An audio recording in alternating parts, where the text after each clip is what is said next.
Diasco Foot, miroir du football de la diaspora congolaise.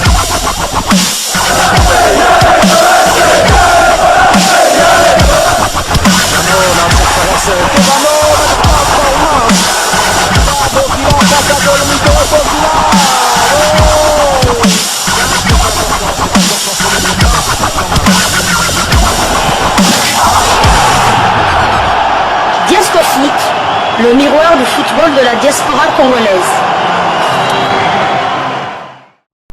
Vous êtes sur Diasco Foot, le miroir du football de la diaspora congolaise. Diasco Foot vous dit bonjour, tout le plaisir est pour nous de vous retrouver, mais surtout de savoir que vous êtes nombreux en train de suivre votre chaîne YouTube dédiée uniquement aux footballeurs de la diaspora congolaise. C'est l'heure de partager avec vous sur quelques sujets d'actualité concernant certains de nos internationaux dans le cadre de cette chaîne YouTube Diasco Foot, parce que nous sommes le miroir du football de la diaspora congolaise. Et pour le numéro d'aujourd'hui, nous allons le débuter en Lituanie. En Lituanie où l'ancien sociétaire de l'SV Club de Kinshasa, Richard Koule Mbombo, et son club du FK Sudiva ridiculisé par le Vilnius Žalgiris de Joël Bopessou. Richard Koule Mbombo et le FK Sudiva se sont très largement inclinés sur le score de 0 but contre 5 devant le FK Vilnius Žalgiris de Joël Bopessou en match comptant pour la 17e journée du championnat. Les deux Congolais ont entamé le match sur le banc des remplaçants, mais seul Richard Koule Mbombo a disputé quelques minutes en deuxième période, mais sans forcément apporter quelque chose à son équipe dans cette débâcle. Et leur grosse défaite depuis quelques saisons maintenant. Bopessou et ses coéquipiers ont clairement envoyé un message très fort aux autres adversaires pour la suite du championnat. Ce succès permet au FK Vilnius Žalgiris de consolider sa première place avec 38 points, tandis que le FK Sudiva occupe la 5e place avec 25 points. Pour la prochaine journée, le Vilnius Žalgiris et Bopessou vont recevoir El Gelman le vendredi 1er juillet, alors que Sudiva ira sur le terrain de Jonava le samedi 2 juillet. Voilà donc deux joueurs congolais qui se sont donc affrontés. L'un était beaucoup plus fort avec ce score sans appel de 5 buts à 0. Une lourde défaite subie par Richard Koule Mbombo et les siens. Espérons que pour la prochaine journée, même si ce sera à l'extérieur, ils pourront se ressaisir pour continuer à espérer à remonter au niveau du classement. Alors nous allons poursuivre avec ces quelques news concernant ces quelques internationaux congolais ou des binationaux qui évoluent en dehors de la République démocratique du Congo. Nous allons cette fois-ci aller du côté du Kazakhstan, mais nous y allons après cette courte pause. Diasco Foot, le miroir du football de la diaspora congolaise.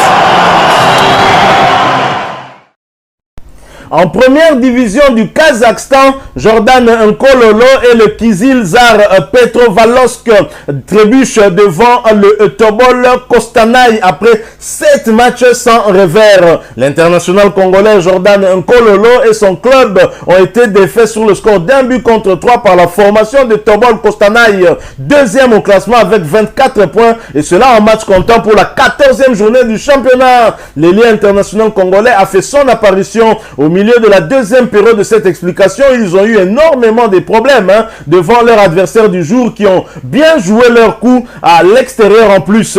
C'est une belle série de 7 matchs sans défaite, notamment avec 2 succès qui s'achèvent avec ce revers. Et après, bien sûr, cette défaite, ils occupent la 11e place au classement avec 15 points et vont se déplacer sur le terrain à Dakou le samedi 2 juillet pour essayer de se remettre en selle dans ce championnat. Voilà donc ce qui est arrivé à notre compatriote, l'international congolais Jordan Nkololo, qui ont trébuché à domicile, comme Richard Koule Mbombo. Nous poursuivons donc ces quelques news concernant en tout cas certains de nos Congolais. Cette fois-ci, nous allons quitter le Kazakhstan pour aller du côté de la Suède en première division, où il y a eu également un revers, le deuxième de suite pour Monga Simba et Varnamo devant en Kalmar. Monga Asimba et Varnamo sont allés s'incliner sur le score d'1-0 sur la pelouse de Kalmar en match comptant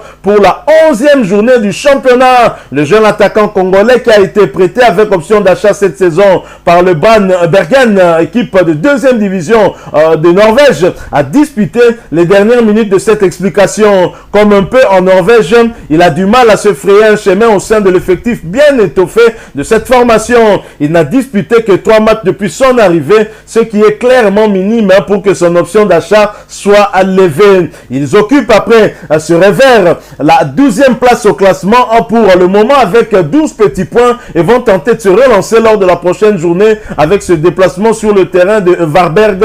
Le match est prévu pour le lundi 3 juillet. Espérons en tout cas pour lui qu'il pourra se relancer au plus vite afin de colmater les brèches et surtout essayer d'avoir aussi un peu plus de temps de jeu. Sinon en tout cas il risque de retourner du côté de la Norvège et là pas sûr qu'il puisse gagner en temps de jeu et malheureusement. Alors nous allons poursuivre avec cette actualité. Cette fois nous allons revenir en Afrique pour parler d'un autre international congolais, mais nous y allons après cette courte pause. Diascofoot, le miroir du football de la diaspora congolaise. En Afrique, allons en Tunisie où l'international congolais Vini Bongonga et l'étoile sportive du Sahel, son club, ne seront pas africains la saison prochaine. Vini Bongonga et l'étoile sportive du Sahel ont terminé la saison avec un match nul de 0 but partout devant la formation du club africain. C'était une saison difficile pour l'ensemble de l'équipe, dont l'objectif n'aura pas été atteint. Malheureusement, malgré des changements de staff technique à 3 reprises, il termine à la 5e position dans le groupe pour le titre et des places africaines. Sur le plan personnel, cela n'aura pas été une saison très aboutie pour l'ancien joueur du dernier club Motema Pembe qui n'aura inscrit que 4 buts en 22 apparitions. Vini Bongonga qui, comme à l'image de son équipe, n'aura pas été étincelant avec le changement des staffs techniques. À 3 reprises, on se demande bien quelle chance il a eu de continuer à jouer avec cette équipe d'étoiles sportives du Sahel. Alors Vini Bongonga qui n'est pas qualifié pour la compétition africaine la saison prochaine. Par contre, son ancien club, le dernier club Motema Pembe, s'est qualifié à la faveur de sa belle victoire à la finale de la Coupe du Congo au détriment de l'AC Rangers. C'est une parenthèse que nous refermons très rapidement. J'espère en tout cas que la saison prochaine sera beaucoup plus meilleure pour l'international congolais Vini Bongonga qui est un excellent avant-centre, un tueur aussi comme on dit. Je me demande bien comment est-ce qu'il n'a pas su en tout cas user on va dire de ses qualités pour arriver à aider un peu plus son équipe. Espérons que la saison prochaine sera beaucoup meilleure pour lui et qu'il arrivera à montrer beaucoup de belles choses et donc aider son équipe à aller de l'avant. Ça a été compliqué cette saison, ils ont un tout petit peu balbutié. C'est quand même rare que de voir l'étoile sportive du Sahel manquer la compétition africaine en Tunisie. La Tunisie, un pays qui a droit à 4 représentants, dont 2 en Champions League africaine et 2 en Coupe de la Confédération africaine. Comment expliquer que l'étoile sportive du Sahel ne soit pas parmi les 4 qualifiés tunisiens? C'est vraiment compliqué. Voilà, nous sommes arrivés à la fin de ce sujet. Si vous l'avez aimé, n'hésitez pas à nous laisser un maximum de j'aime. N'hésitez pas non plus à partager avec nous votre opinion. Si vous en avez une par rapport au sujet que nous venons de vous proposer, laissez-la nous à travers un commentaire. Abonnez-vous si vous êtes nouveau ou ancien que vous ne vous êtes pas encore abonné sur cette chaîne Diascofoot parce que nous sommes le miroir du football de la diaspora congolaise. Et n'oubliez pas qu'en vous abonnant apparaîtra une petite cloche de notification. Cliquez dessus pour ne plus rien manquer des prochaines vidéos que nous allons vous proposer. Encore une fois, merci à vous. Avec espoir de vous retrouver très bientôt avec un autre sujet d'actualité. En attendant, portez-vous bien et Diascofoot vous dit au revoir.